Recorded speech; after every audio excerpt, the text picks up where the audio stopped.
El secretario de Educación Pública, aprovechando que está acá,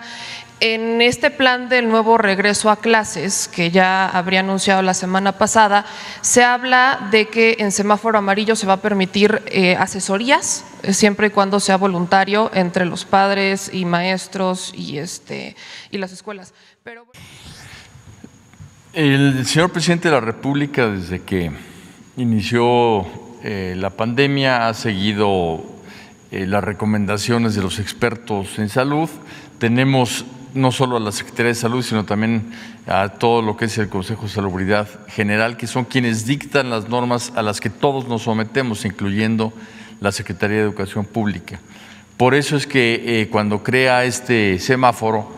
dentro del propio semáforo queda muy claro que solamente se regresa a clases presenciales de manera ya abierta, normal,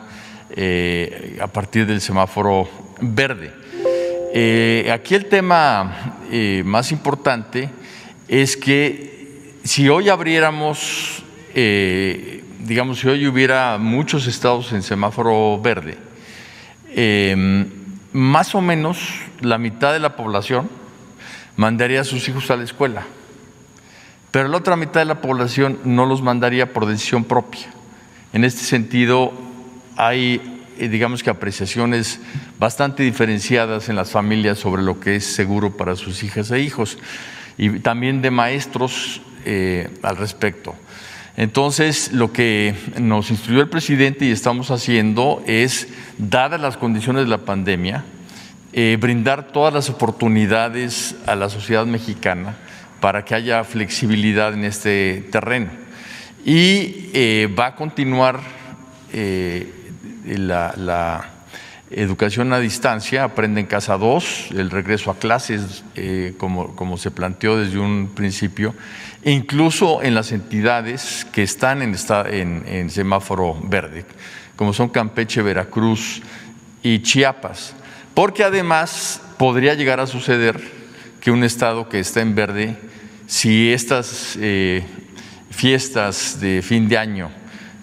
pues no cuida a la población las medidas mínimas que están recomendadas por la Secretaría de Salud y que ha hecho tanto hincapié el presidente de la República, pues entonces podrían cambiar de color, como algunos que han estado en naranja y han cambiado también en el país a rojo. Entonces, nosotros como sector educativo estamos siguiendo las indicaciones del sector salud, y con el sector salud, como hay un protocolo en donde se permiten reuniones hasta 50 personas y hay una serie de condiciones que permiten cierta actividad a nivel general,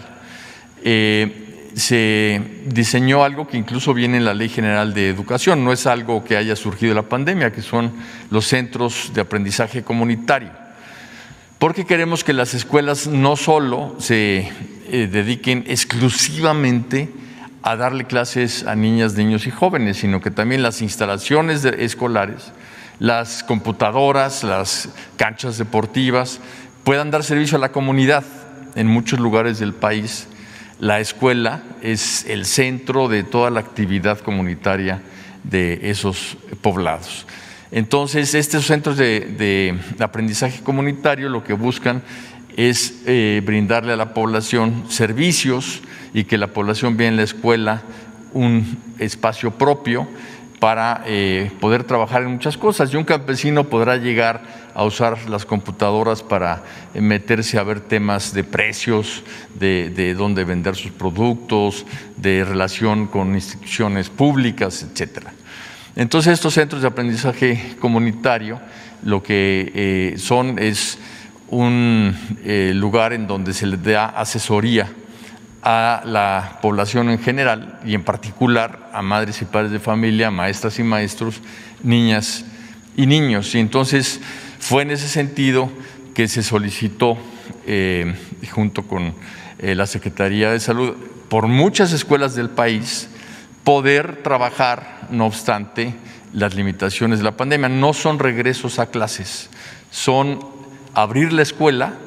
para que pueda tener actividad, para que se pueda empezar también la limpieza profunda, la sanitización, para que se establezcan los consejos de salud escolar y para que se vayan preparando precisamente para que al llegar al semáforo verde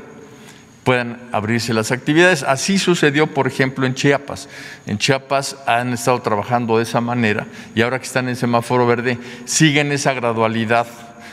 para llegar precisamente a una apertura ya de clases regular. Una cosa que quiero destacar es que en México, por instrucciones del presidente y las autoridades sanitarias, hemos llevado una política consistente con respecto a las clases. Otros países han abierto y cerrado. Les han dicho a las niñas y a los niños, pueden ir a clases y a las 2 semanas se regresan. Y eso sucede en los países más desarrollados del país. Otros países que han abierto de manera abrupta han tenido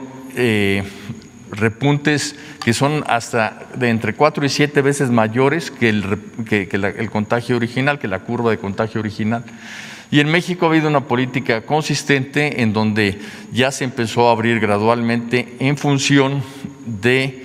cómo está la situación sanitaria en cada estado de la República y en cada municipio de la República. Lo que sucede en la Ciudad de México no sucede necesariamente en Baja California o en Mérida, ¿no? Entonces, tenemos que ver que en la diversidad del país hay un tratamiento diferenciado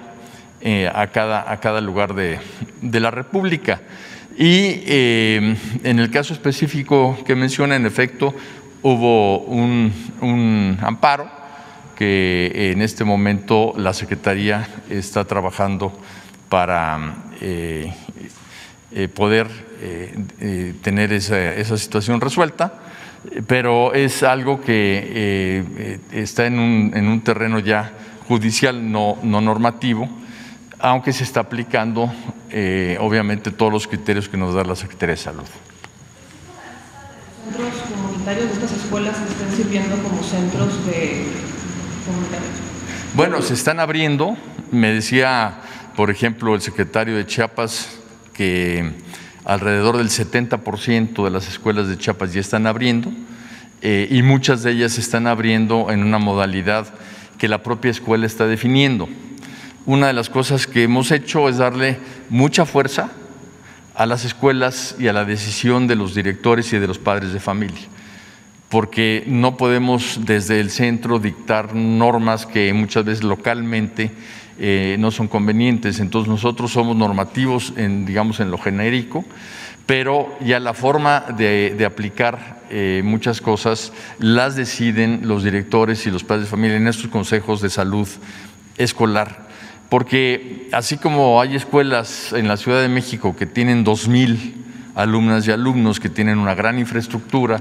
y que son regulares, llamémosle así, pues hay escuelas en el país que tienen 10 estudiantes en total y que esos 10 estudiantes